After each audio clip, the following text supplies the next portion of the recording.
Hello नमस्कार, स्वागत है आपका इस क्लासेस पर। बात कर रहे हैं प्रैक्टिस सेशन नंबर 8 की। अभी तक 7 सेशंस हो चुके हैं जिसमें हमने 15 क्वेश्चंस ईच सेशन में डिस्कस किए हैं। और ये 15 क्वेश्चंस जो होते हैं वो या तो प्रीवियस ईयर क्वेश्चंस होते हैं या फिर हम कुछ नए क्वेश्चंस डिस्कस करते हैं। नए इसलिए क्योंकि सारा का सारा रिपीट तो होगा नहीं, और पुराने इसलिए कि बहुत हद तक रिपीट होती हैं चीज़ें एसएससी में। तो पिछला ट्रैक रिकॉर्ड देखते हुए प्रीवियस ईयर क्वेश्चंस भी हम डिस्कस करते हैं, और चूंकि कोई नई संभावना आ सकती है इसलिए नए क्वेश्चंस भी डिस्कस करते हैं। तो लेट्स गेट स्टार्टेड। और उससे पहले let me tell you about our courses कि एसएससी सीडीएस के विद्यार्थी आप ये वाला कोर्स एक्सेस कर सकते हैं। इसमें आपको बेसिक से बिल्कुल एडवांस्ड लेवल तक का आपको तरीका समझ में आएगा कि कैसे आप इंग्लिश को अप्रोच करें। साथ ही एक ट्रांसलेशन का बैच उपलब्ध है, ये ट्रांसलेशन वाला बैच एक्सेस कर सकते हैं जहां पे 40 के करीब क्लासेस अब हो चुकी हैं और पर डे एक क्लास अपडेट हो रही है। ठीक है, आइए स्टार्ट करते हैं। सबसे पहले यहाँ पे हम क्लोज टेस्ट डिस्कस करेंगे और इसका जो पीडीएफ है वो आप प्राप्त कर सकते हैं टेलीग्राम चैनल पर। ठीक है सब, ये जो क्लोज टेस्ट है ये प्रीवियस ईयर क्वेश्चंस में से नहीं है। तो देखिए देखिए कितने मार्क्स आपके आते हैं। आप वीडियो को पॉज करके खुद से सॉल्यूशन करने की कोशिश कीजिए और उसके बाद में आप ये देखिए कि क्या आप सही अंदाजा तो मैं नहीं कहूँगा, सही आपका अप्रोच है क्या, सही आंसर तक पहुँच पा रहे हो क्या। तो research development and innovation scheme, ये जो रिसर्च डेवलपमेंट और इनोवेशन स्कीम है जिसको आरडीआई स्कीम कहा, क्लियर्ड अर्लियर दिस वीक। ये क्लियर कर दी गई किसके द्वारा? यूनियन कैबिनेट के द्वारा। अब ये रिसर्च डेवलपमेंट जो स्कीम है, देखो बेटा ध्यान से समझना, ये जो दे रखा है ना आपको स्कीम, इस स्कीम की वर्ब जो है वो ये है, ये इसका लक्ष्य है। और एम्ड के साथ में क्या लगते हैं? दो चीजें एम के साथ में आपको देखने को मिलेगी जब भी आप इंग्लिश के कोई टेक्स्ट पढ़ेंगे। या तो आपको मिलेगा एट और या फिर मिलेगा आपको टू। ठीक है, two things can be there, या तो एट मिलेगा या टू मिलेगा। अब आप ऑप्शंस पे जाइएगा तो अगर टू लगाते हैं तो डेफिनेटली वर्ब की बेस फॉर्म आती है ना, टू लगाते तो बेस फॉर्म आती। हालांकि ऐसा नहीं है कि टू के साथ हमेशा ही बेस फॉर्म आती है। टू अगर कोई फ्रेज का हिस्सा हो, टू अगर प्रेपोजिशनल फ्रेज का हिस्सा हो तो वहां आईएनजी भी लगता है, लेकिन जनरली टू के साथ में हम क्या लगाते हैं? बेस फॉर्म लगाते हैं। तो यहाँ पे कुछ ऐसी कंडीशन तो है नहीं, आईएनजी दे रखा है, इसलिए फिर आपके पास एक ही ऑप्शन बचता है और वो क्या है? एट। नज जो दे रखा है इसका मीनिंग नोट कर लीजिए। देखो सेशन में बहुत कुछ चीजें सीखने को है, 15 क्वेश्चंस तो डिस्कस करेंगे ही, इर्द गिर्द का डिस्कशन को इकट्ठा करेंगे तो आप समझेंगे कि छोटी सी क्लास में बहुत सारी चीजें हम इंक्लूड करके चलते हैं। नज जो है, नज का सिनोनिम है स्पर या एनकरेज। स्पर या एनकरेज, ठीक है, मतलब प्रोत्साहित करना, प्रेरित करना, ये मतलब होता है किसका? नज का। नज का मतलब क्या होता है? प्रोत्साहित करना या प्रेरित करना। तो आरडीआई स्कीम जो कि यूनियन कैबिनेट के द्वारा इस सप्ताह के शुरुआत में क्लियर की गई, इसका लक्ष्य है इंडस्ट्री को प्रेरित करना। ठीक है, किस लिए प्रेरित करना है? उद्योग को किस लिए प्रेरित करना है? रिसर्च को ऐसा करने के लिए कि वो जो इंडस्ट्री है वो रिसर्च करे, डेवलपमेंट को एक्सिलरेट करे, मतलब गति उसकी तीव्र करे, तेज करे। तो देखिएगा जब कोई चीज को, चूंकि यहाँ पे कॉमा के बाद में आपको दे रखा है एक्सिलरेट करना, इसका मतलब सीधी सी बात है कि आप चीजों को लेके जा रहे हो ऊपर। ठीक है, आप जब गति को तेज कर रहे हो, जब आप डेवलपमेंट की गति को तेज कर रहे हो तो चीजों को लेके जा रहे हो ऊपर। और अगर ऊपर लेके जा रहे हो तो रैंप डाउन को काट दीजिए। रैंप डाउन का मतलब होता है डिक्रीज करना। एक और नया वर्ड आपको मिल गया, रैंप डाउन, नोट कर लीजिएगा, डिक्रीज करना, कम करना। वेन का मतलब भी डिक्लाइन या डिक्रीज होता है, कम होना होता है। जैसे चंद्रमा का आकार जो है वो अमावस्या के बाद में, मतलब सॉरी, पूर्णिमा के बाद में घटता है। तो the size of the moon veins after Purnima, right. तो डिक्लाइन इसका आंसर आ सकता है, डिक्रीज हो सकता है, मतलब इसके सिनोनिम बता रहा हूं वेन के।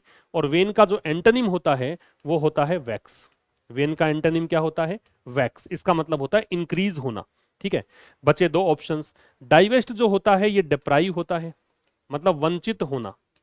डिप्राइव कह दीजिए, बी रेफ्ट कह दीजिए, या आप अपने बिजनेस में कोई हिस्सेदारी बेच देते हैं तो उसको भी आप डाइवेस्ट। एक तो आप इन्वेस्ट करते हैं और इन्वेस्टमेंट आप अगर निकाल लेते हैं तो उसको बोलते हैं डाइवेस्ट करना। ठीक है, रैंप अप का मतलब होता है इंक्रीज करना। रैंप अप का मतलब क्या है? इंक्रीज करना, बढ़ाना। तो यहां पे आपका जो आंसर है वो ये आएगा, बढ़ाने का सेंस दे रहा है। तो कह रहा है कि जो आरडीआई स्कीम जिसको कि यूनियन कैबिनेट के द्वारा क्लियर कर दिया गया, उसका लक्ष्य है इंडस्ट्री को प्रेरित करना। किस लिए? रिसर्च को बढ़ाने के लिए, डेवलपमेंट को एक्सेलरेट करने के लिए, और फोस्टर, फोस्टर का मतलब होता है नरिश। फोस्टर का मतलब होता है नरिश, वैसे पोषित करना होता है, लेकिन यहाँ पे आप स्पर करना या एनकरेज करना ही मानिए। और साथ में जो नवीनीकरण है, इनोवेशन है, उसको फोस्टर करने के लिए इन स्ट्रेटेजिक एंड सनराइज सेक्टर्स, रणनीतिक और ऐसे सेक्टर्स जो सनराइज सेक्टर्स हैं, मतलब उभरते हुए क्षेत्र हैं। सनराइज क्या होता है? सूर्य उदय होता है, तो उभरते हुए सेक्टर्स हैं, ऊपर आते हुए सेक्टर्स हैं, राइट। आगे देखिएगा सब। The offer of rupees 1 lakh crore risk capital, तो जो ऑफर है 1 लाख करोड़ की रिस्क कैपिटल का, is not tied to outcomes, ये परिणामों से बंधा हुआ नहीं है, ये परिणामों से जुड़ा हुआ नहीं है। आउटकम क्या होता है? परिणाम होते हैं। और आउटकम जब भी आपको दिख जाए तो आप कुछ वर्ड्स रिकॉल कर सकते हैं, जैसे कि रिजल्ट, या इसको आप कह सकते हैं रिपरकशन, रिपरकशन, या फिर आप इसे कह सकते हैं कंसीक्वेंस, या फिर आप इसे कह सकते हैं अपशॉट। तो ये सब परिणामों के सिनोनिम्स हैं, ठीक है। तो कह रहा है कि ये बंधे हुए नहीं है परिणामों से। The scheme will need to, अब ये जो स्कीम है इसको जरूरत पड़ेगी, टू के साथ क्या लगेगा? टू के साथ बीइंग लग सकता है क्या? नहीं लगता है। आपको पता होगा पैसिव वॉइस जब आप पढ़ते हैं वहां पे टू के साथ में हम क्या सीखते हैं? जैसे ही is going to start a new business, इसका पैसिव करना है तो क्या बनाते हैं? A new business is going to be started, ऐसा बनाते हैं। ऐसे मैंने लिखा ही has to learn new things, तो new things have to be learned, तो टू के साथ में बी लगा के वर्ब की थर्ड फॉर्म करते हैं। बी लगाते हैं तो ज्यादा ऑप्शंस की विचार करने का व्यर्थ है, बी लगा दीजिए, ठीक है। The scheme will need to be monitored, तो इस ये जो योजना है इसको मॉनिटर किए जाने की जरूरत है, इसको ऑब्जर्व किए जाने की जरूरत है। किस लिए? प्रोग्रेस करने के लिए। किस में? उन क्षेत्रों में जैसे कि एनर्जी ट्रांजिशन का क्षेत्र है और बायोटेक और एआई वाला क्षेत्र है, ऐसे, ठीक है। आगे बढ़िएगा।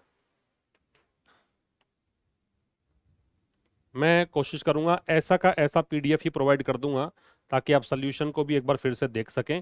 टेलीग्राम चैनल पर जाकर, आशीष क्लासेस नाम से चैनल दे रखा है आपको, वहां पे आपको ये पीडीएफ ऐसा का ऐसा उपलब्ध करवा दिया जाएगा, ठीक है साहब। आइए नेक्स्ट पे। ऑफ पर्टिकुलर इंपॉर्टेंस क्या कह रहा है? Of particular importance is the deep tech fund, काफी इंपॉर्टेंस का विषय है डीप टेक फंड जो है। अब देखिए कई बार क्या है कि जो चीजें हमें समझ में नहीं आ रही हैं, हमें हर चीज का ट्रांसलेशन करने की जरूरत नहीं है। हमें ऐसी हैबिट डेवलप कर लेनी है कि पढ़ते पढ़ते आपको समझ में आ जाए कि किस ब्लैंक में कौन से शब्द की आवश्यकता है, ठीक है। और वो कब हो सकता है? जब आप बहुत प्रैक्टिस में हो, अच्छे आप न्यूज़पेपर रीडिंग की आदत आपको लग चुकी है, आप मैगजीन पढ़ने लग गए हो, आप नॉवेल्स पढ़ने लग गए हो, then only it is possible, otherwise तो ये पॉसिबल ही नहीं है। तो देखिए क्या क्या कह रहा है। Of particular importance, particular importance is the deep tech fund, तो महत्व का विषय है, बहुत महत्वपूर्ण विषय है deep tech fund. To acquire transformative technologies, किस लिए? प्राप्त करने के लिए। एक्वायर का मतलब प्राप्त करना।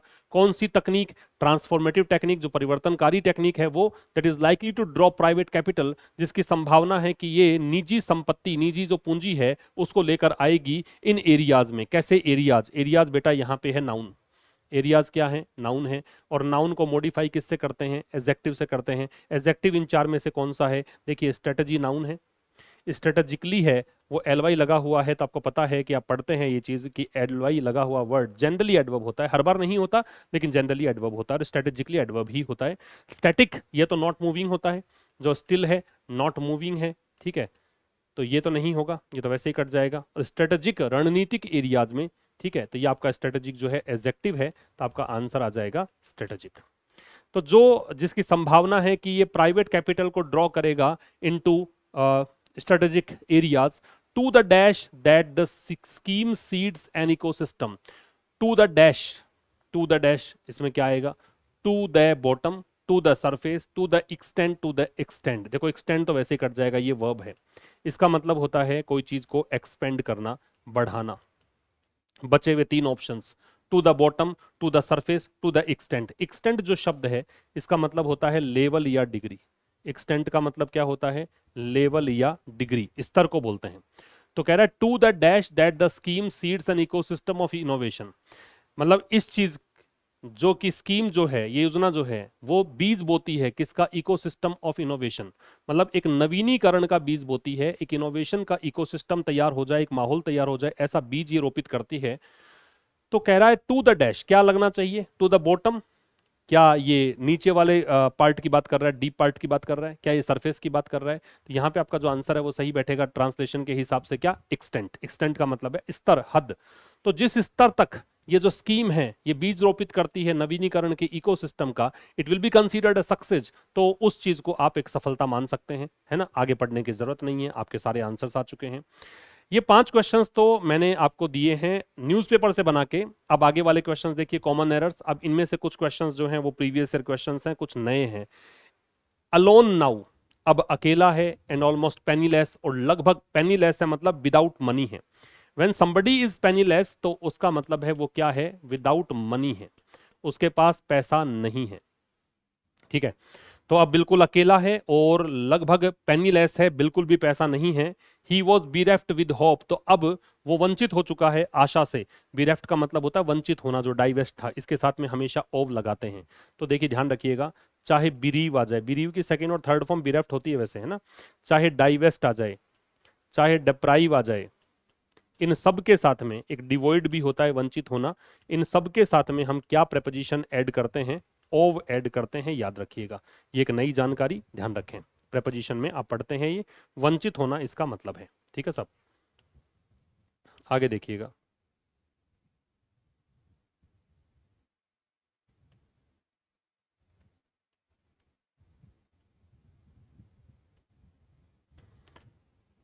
नेक्स्ट पे आइए।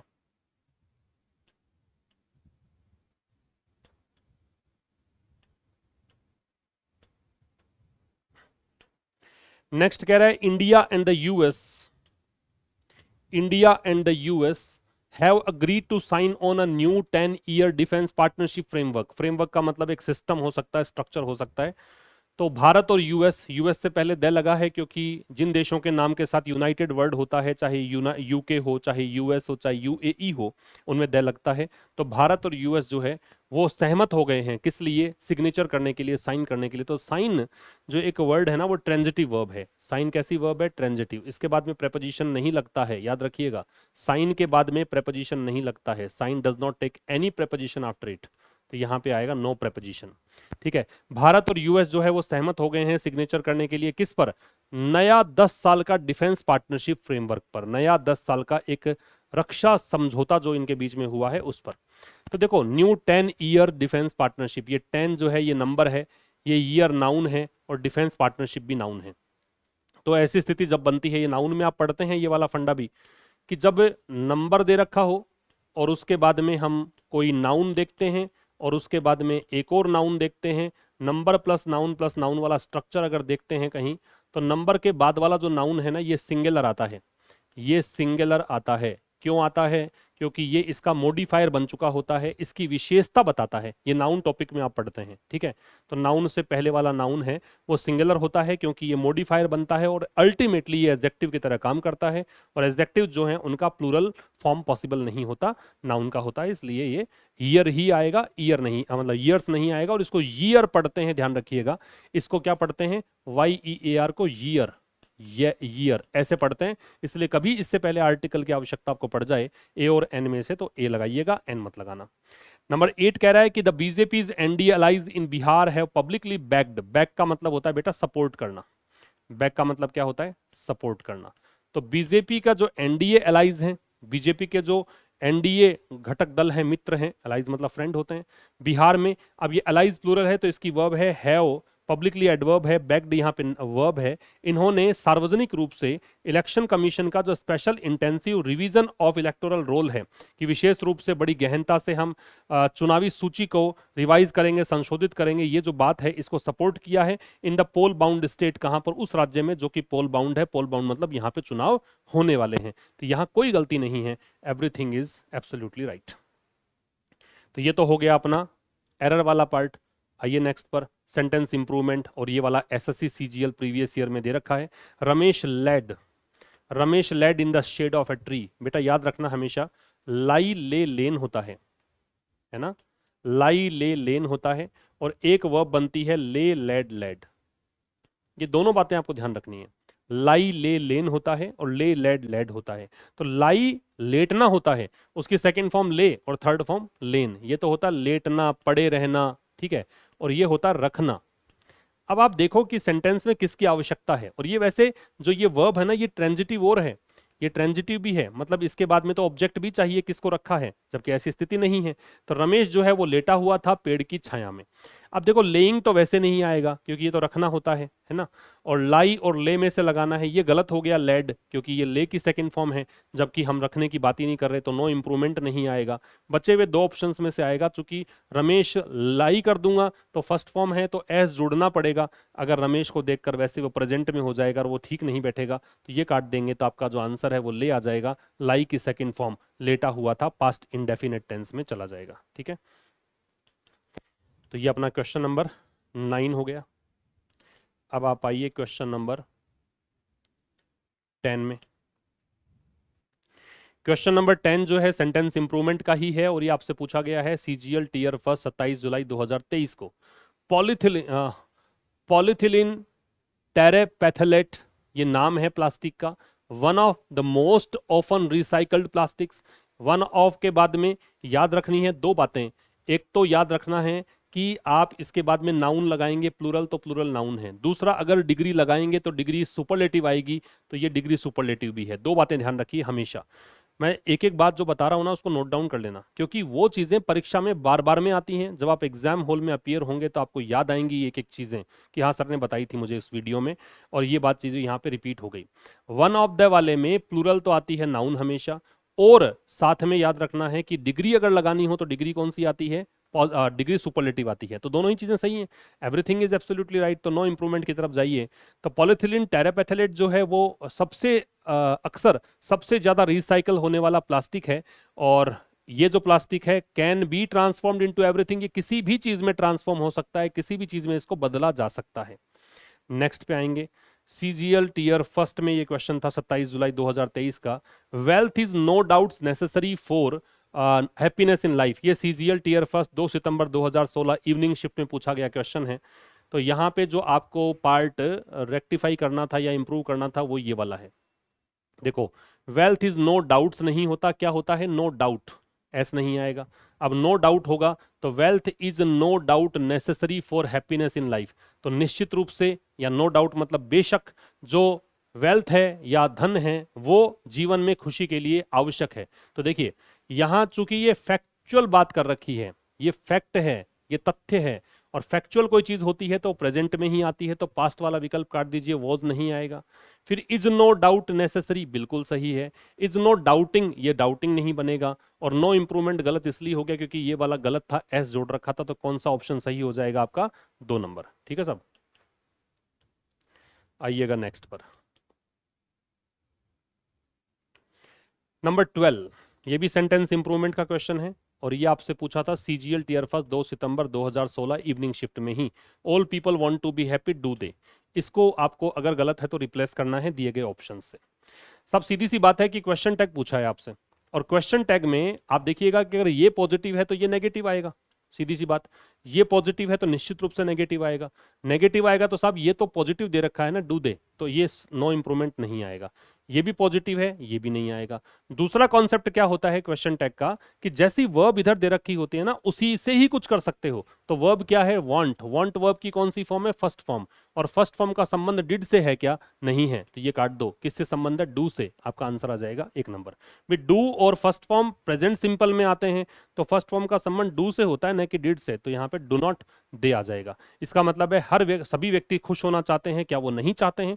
ये रीअफर्म करने का तरीका होता है क्वेश्चन टैग, कि जो स्टेटमेंट दे दिया उसकी फिर से पुष्टि करना चाहते हो तो उसके लिए आप क्वेश्चन टैग का सहारा लेते हो।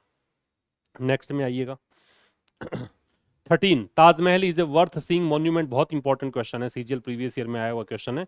तो ताजमहल जो है a worth seeing monument, worth seeing का मतलब वर्थ के बाद आईएनजी लगता है, ये बात तो बिल्कुल फैक्चुअल है, फैक्ट है। वर्थ के साथ में आईएनजी लगेगा, पक्का लगेगा, इसका मतलब तो है कि ऐसा होने योग्य है। तो ताजमहल जो है वो एक ऐसा स्मारक है, ऐसा मॉन्यूमेंट है जो कि देखने योग्य है, बिल्कुल ठीक बात है। लेकिन प्रॉब्लम क्या होती है, इसमें पोस्ट पोज्ड एडजेक्टिव लगता है, अगर आपने एडजेक्टिव ढंग से पढ़ा है तो। पोस्ट पोज्ड एडजेक्टिव का मतलब यह है कि आप पहले क्या लगाएंगे, पहले लगाएंगे इसमें नाउन, उसके बाद एडजेक्टिव लगाएंगे। ये वर्थ जो है ना बाद में आता है नाउन के, मतलब इसका नंबर पहले आएगा और इसका नंबर बाद में आएगा। ये आप जब अपने वाला जो कोर्स है उसमें देखेंगे तो मैंने समझाया हुआ है हर चीज को अच्छे से। तो मॉन्यूमेंट के बाद में पहले मॉन्यूमेंट आएगा, उसके बाद वर्थ सीइंग आएगा, तो ये ऑप्शन सही है। इसमें तो देखो one of the worth seeing monuments ना, तो हो तो सकता है ये भी, क्यों नहीं हो सकता, लेकिन प्रॉब्लम वही है कि ये नाउन बाद में दे दिया है, इसमें नाउन पहले आता है। A monument to see its worth, ये तो मूल्य का वर्थ आ गया, मूल्य वाला आ गया, और नो इंप्रूवमेंट क्योंकि ऊपर वाला गलत है। ठीक है, आगे देखिए, नेक्स्ट पे आइए। नेक्स्ट कह रहा है सिनोनिम पूछा है आपसे, और 14 नंबर क्वेश्चन है सिनोनिम, और सिनोनिम पूछा है किसका, एब्जॉर्ब्ड का। He was completely absorbed is in work, absorbed का मतलब पूरी तरीके से तल्लीन है, तो वो अपने काम में पूरी तरह तल्लीन था, मतलब व्यस्त था, यूं कह सकते हो। तो रिमूव्ड तो नहीं आएगा, हटाना। डिस्प्लेस्ड का मतलब विस्थापित करना होता है, रीस्टोर का पुनर्बहाल करना होता है, प्री ऑक्यूपाइड आ जाएगा, इसको बिजी बोलते हैं, इंगेज्ड बोलते हैं, तो ये आपका आंसर है। ये सीजीएल टीयर फर्स्ट 21 जुलाई 2023 शिफ्ट सेकंड का क्वेश्चन था। और her audacity in asking for a raise surprised everyone, audacity, audacity उसकी, ये जो ऑडेसिटी है किस लिए, डिमांड करने के लिए, आस्क फॉर मतलब डिमांड करना, रेज मतलब बढ़ाना, सरप्राइज्ड एवरीवन, तो ये जो चीज है ना, ये इसने सरप्राइज किया सभी को। ऑडेसिटी क्या होता है, ऑडेसिटी दुस्साहस को बोलते हैं। ऑडेसिटी क्या होती है, दुस्साहस। इसके सिनोनिम आप बोल्डनेस ले सकते हो, आप इसके लिए ब्रेजननेस ले सकते हो। ठीक है, ये सब इसके सिनोनिम्स होते हैं। तो आप यहां पे क्या ले लेंगे, करीज। हालांकि ये नेगेटिव टोन का वर्ड है, लेकिन हमारे पास ऑप्शन कोई नहीं है। डेस्परेशन तो निराशा होती है, बेचैनी होती है, डेस्परेशन डिसअपॉइंटमेंट भी होता है, और रेस्टलेसनेस भी होता है। ऑनेस्टी है वो प्रोबिटी होता है, मतलब ईमानदारी को बोलते हैं। और रेपरेशन है वो रिपेयर करने का प्रोसेस होता है, रिपेयर से बनता है रेपरेशन। बस फर्क ये है कि रिपेयर की स्पेलिंग में आई आता है, लेकिन रेपरेशन में स्पेलिंग में आई नहीं आता, मरम्मत करने का प्रोसेस। करीज यहाँ पे आंसर आ जाएगा। ठीक है, 25 जुलाई 2023 शिफ्ट 4 में पूछा गया क्वेश्चन था ये। तो साहब आज हमने क्वेश्चन, ये जो सेशन नंबर 8 है, इसमें कुछ क्वेश्चंस डिस्कस कर लिए हैं, और आप अपना स्कोर जरूर बताया करें, थोड़ा सा कॉन्फिडेंस आपको आएगा इस बात से कि हाँ मेरा स्कोर 15 में से कितना हो पा रहा है, क्योंकि हम नए और पुराने दोनों प्रकार के क्वेश्चंस डिस्कस कर रहे हैं। और यकीन मानिए मेरी पूरी कोशिश है कि ये सेशन आपका एग्जाम तक कंटिन्यू हम रखें। Okay, thank you very much for watching till the end, see you tomorrow or the other day with a new session of SSC practice questions. कोशिश होगी कल ही ये सेशन आ जाए, अदरवाइज परसों आ जाएगा, लेकिन आएगा जरूर निश्चित रूप से। और वैसे मेरी कोशिश यही है कि डेली ही आए, थोड़ा टाइम थोड़ा कम मिलता है फिर भी।